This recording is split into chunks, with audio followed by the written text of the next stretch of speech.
Hello, everyone, and welcome to the YouTube channel of Get Set Law by IMS. I'm your mentor, Sanjana Chauhan, and in today's segment, we shall be taking a look at the fourth passage of CLAT 2023 English Language section. As was previously discussed, the first three passages are already uploaded for you to take a look at. Let's just now focus on the fourth passage, right? Let's now start reading it. The call of self-expression turned the village of the internet. There are certain pointers that I will keep on highlighting as I move along, which expanded at the time-lapse speed. Social connections bristling like neurons in every direction. At 12, that is when the writer was aged 12, I was writing 500 words a day on a public live journal. By 25, my job was to write things that would attract ideally 100,000 strangers per post. Now I'm 30 and most of my life inextricable from the internet, right? It's so attached to the internet and its mazes of incessant forced connection. Incessant means something that never stops, existing, always continuing. This feverish, electric, unlivable hell. So essentially, the author is now kind of comparing the internet and its mazes to a feverish, electric, unlivable hell. Read further. The curdling of the social internet. This is how we arrive at the crux of the passage. Now, the passage so far is focusing on the internet boom. So, the curdling of the social internet happened slowly and then all at once. The tipping point, I guess, was around 2012. People were losing excitement about the internet, starting to articulate a new set of truisms, right? So, there was a point up till which the internet or the social internet bloom was surviving, and it later came to a halt because people were losing excitement about the internet. Facebook had become tedious. Note the keyword tedious, right? Which shows that Facebook had become very tiring for the people. It was very exhausting and maybe very monotonous to use now. Trivial, exhausting, right there, just the word. Instagram seemed better, but would soon, notice the but being used here, would soon reveal its underlying function as a three-ring circus of happiness and popularity and success. So the author is now comparing Instagram here to a three-ring circus of happiness and popularity and success. Twitter, for all its discursive promise, was where everyone tweeted complaints at airlines and moaned about articles that had been commissioned to make people moan. The dream of a better, truer self on the internet was slipping away. This is where things go slightly downhill as far as the internet social media bloom is concerned. Where we had once been free to be ourselves online, we were now chained to ourselves online, and this made us self-conscious. So these were the downsides of the internet's social media. Platforms that promise connection began inducing mass alienation. Once things that promised connection, instead, on the other hand, started to make people feel alienated. The freedom promised by the internet started to seem something whose greatest potential lay in the realm of misuse. This is a very important statement here, which means the internet could also be used to cause harm, is what we can infer from the last line here. Read further.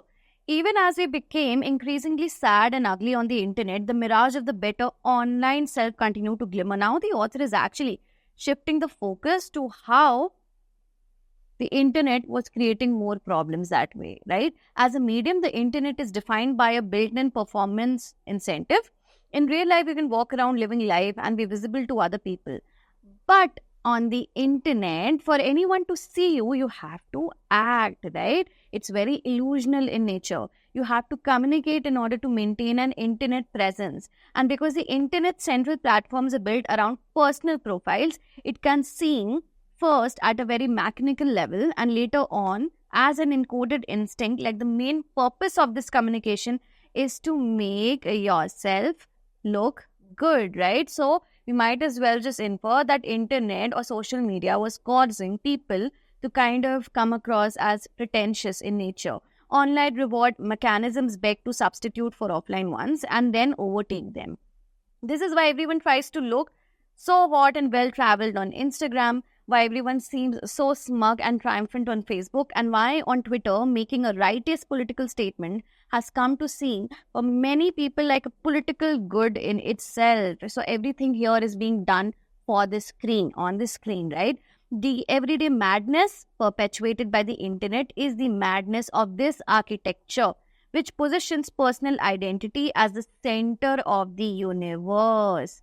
It's as if we have been placed on a lookout that oversees the entire world and given a pair of binoculars that makes everything look like our own reflection, right? So internet actually had people feel bit more conscious about themselves, right? Things were customized as per the things that were wanted to view the world from, right?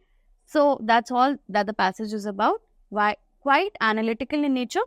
Now let's take a look at the questions following in. The first question here: which of the following statements can be inferred from the above passage? Questions of this nature, I've always reiterated, right, are quite easy to solve. Our task is essentially limited to exploring every option provided in the context of the passage. So, for example, if we come across option A, we have to go back to the passage and check if option A can be inferred or even remotely inferred for that matter. Now, the correct option for this particular question will be option B. Option A says the internet expanded very slowly. No, that is not given. It did expand at a speed also, is what it says.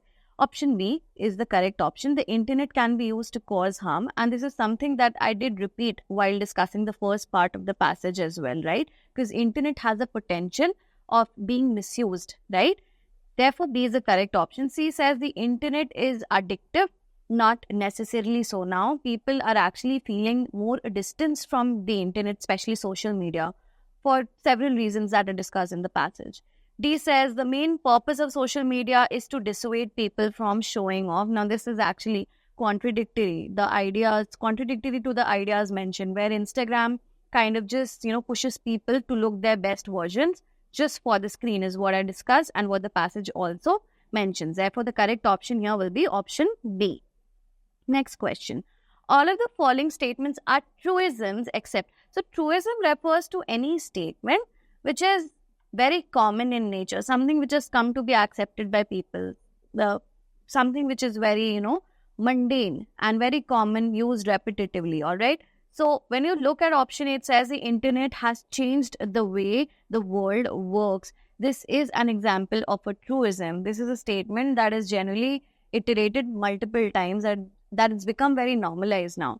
Look at option B. A preference for cat videos can reveal a lot about your personality. Now, this is something which seems more like an opinion and not as a, repeated statement per se. And therefore, the correct option for this question will be option B.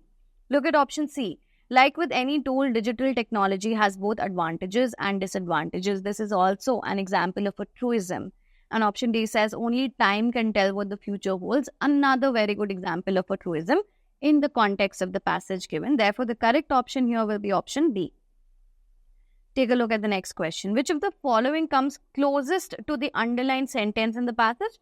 Now, the highlighted or the underlined sentence is given, towards the very end of the passage, which also mentions that the internet kind of provides us with a binocular to view the world, which is nothing but a reflection of the things that we want to view or see. And therefore, the correct option for this question will be option C, right? Option C is a paraphrased version of that statement, which is highlighted. It says the internet has the ability to customize what we access based on our identity. Look at it. The way we use the internet says a lot about who we are. This is not what the underlying statement implies. Therefore, A is out. B says the internet has reduced the distance between people living across the world. Again, not implied by the statement. D says the internet only shows us what we don't want to see. Again, note the word only, which kind of just limits the scope of this option. Therefore, the correct option is option C for this particular question. Take a look at the next one. Which of the following is a metaphor? Now, a metaphor is a very simplistic figure of speech, a very popularly and a frequently used one, which implies comparison without an as and like. So, metaphor is different from a simile. Simile is also a comparison. However, simile uses an as or a like. But metaphor is a comparison without an as or a like. So, let's just take a look at all the options. Option A says the village of the internet. Now you're comparing the internet to a village, and therefore this is correct. Let's just take a look at B also. This feverish, electric, unlivable hell.